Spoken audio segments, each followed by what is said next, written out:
नमस्कार। ज्योतिष एक दिव्य प्रकाश चैनल में आप सबका स्वागत है। दोस्तों, आज हम बात करेंगे श्री पुरुष सूक्तम के बारे में। पुरुष सूक्तम का पाठ करने वाले जातक को अपार धन संपदा की प्राप्ति होती है। ऐसे जातक सभी संकटों से मुक्त होकर भगवान नारायण की भक्ति को प्राप्त करते हैं। आइए हम पुरुष सूक्तम पाठ का श्रवण करते हैं। उस विराट पुरुष के सहस्त्र सिर, सहस्त्र नेत्र, सहस्त्र सहस्त्र हाथ पैर हैं।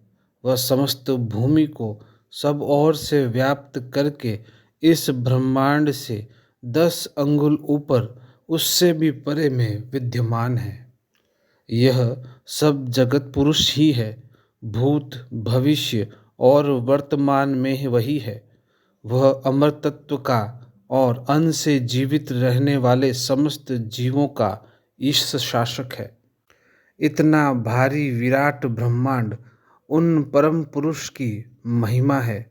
वे अपने विभूति विस्तार से भी महान है। उनकी एक पाद विभूति में ही पंचभूतात्मक विश्व ब्रह्मांड है। शेष जो त्रिपाद विभूति है, उनमें अमृत दिव्य लोक है। वे प्रभु इस जगत से परे त्रिपाद विभूति में प्रकाशमान है। एक पाद ही वह संपूर्ण विश्व ब्रह्मांड प्रकट हो जाता है। वे संपूर्ण विश्व को परिव्याप्त किए हुए हैं। प्राणवान, अप्राणवान, जड़ चैतन्य जगत उन्हीं से है। उन्हीं आदि पुरुष महाविष्णु से विराट हुआ है। उस विराट के अधिपुरुष वे ही हैं। वह अधिपुरुष उत्पन्न होकर अत्यंत दीप्ति प्रकाश वाला हुआ है। उसने उत्पन्न होने के बाद भूमि तथा शरीर आदि उत्पन्न हुए हैं। उस सर्वज्ञ से प्रशस्त पोषक पदार्थ घृत आदि उत्पन्न हुए हैं। उस प्रजापति पुरुष ने वायु में उड़ने वाले पक्षी, ग्राम में रहने वाले, वन में रहने वाले आदि पशुओं को भी उत्पन्न किया है।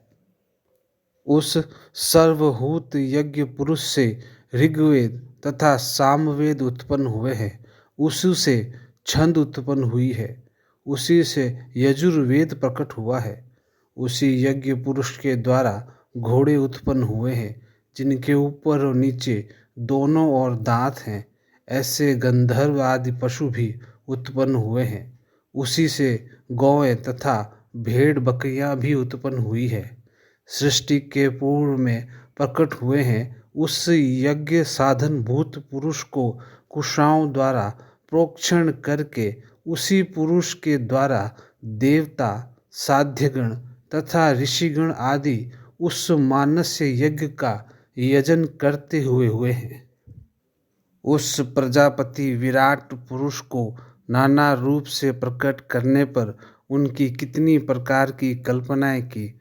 उस पुरुष का मुख क्या है, इसकी दोनों बाहुएं क्या है, जिसकी जंघाएं क्या है, इसके पैर कौन कहे जाते हैं। इस पुरुष के मुख से ब्राह्मण हुए हैं, बाहुओं से क्षत्रिय उत्पन्न हुए हैं। इस पुरुष के जो दोनों उरु है, उनसे वैश्य और पैरों से शूद्र प्रकट हुए हैं। उनके मन से चंद्रमा हुए हैं, चक्षु से सूर्य हुए हैं, कानों से वायु तथा प्राण हुए हैं और मुख से अग्निदेव हुए हैं। उस यज्ञ पुरुष की नाभि से अंतरिक्ष लोक उत्पन्न हुआ है। सिर से स्वर्ग प्रकटित हुआ है।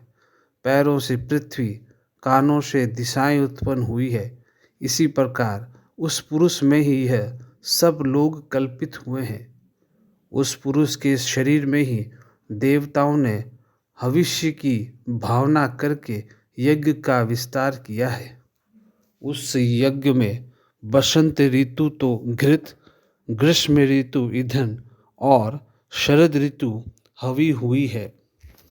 जिस पुरुष पशु का यज्ञ में बंधन करके देवताओं ने यज्ञ किया है, तब उस यज्ञ से 7 छंद इसकी परिधियाँ मान ली है और 21 संविधाएँ, जिसमें 12 महीने, 5 वस्तुएं, 1 आदित्य तथा 3 लोक या 3 अग्नि संविधाएँ बनी हैं। देवगण यज्ञ के द्वारा उस यज्ञ पुरुष का यजन करते हैं। इन धर्मों का अस्तित्व प्रथम कल्पों में ही था। जिस स्वर्ग में पूर्ण के साध्यगण देवगण रहते थे, उसी में उनके उपासक भी पहुँचते हैं। आग, जल, भूमि और काल से रस उत्पन्न हुआ है। उस रस रूपक तद्रूप को ग्रहण करते हुए रवि प्रतिदिन उदित होते हैं। मनुष्यों की सृष्टि से भी आगे देवताओं को रचा है। एक शुभ करके देवता होते हैं, एक सृष्टि के आदि में उत्पन्न आजान प्रधान देवता होते हैं। मैं इन महान पुरुष को जानता हूँ, जो आदित्य मंडलस्थ है, जो तम से परे है। पुरुष उसी को जानकर मृत्यु को लांघ जाता है। इसके अतिरिक्त जाने का कोई अन्य मार्ग नहीं है। वो जो प्रजापति है, वह अंतर हृदय में स्थित होकर गर्भ में प्रविष्ट होता है और अनेक रूपों में उत्पन्न होता है। धीर पुरुष उसके स्थान रूप को भली भांति देखते हैं। यह संपूर्ण विश्व त्रिभुवन उसी में स्थित है। जो प्रजापति देवताओं को तेज युक्त बनाता है, जो देवताओं का पुरोहित है, जो देवताओं के पूर्ण प्रकट होता है, उस ब्रह्मांडी दीप्ति वाले देव को मैं नमस्कार करता हूँ। ब्रह्म से जायमान देवी विमान ज्योति स्वरूप आदित्य को प्रकट करते हुए देवता ने पहले कहा था, जो ब्राह्मण तुम्हें जानेंगे उनके देवता वश में होंगे। हे प्रभु, श्री देवी और लक्ष्मी देवी ये आपकी पत्नियां हैं।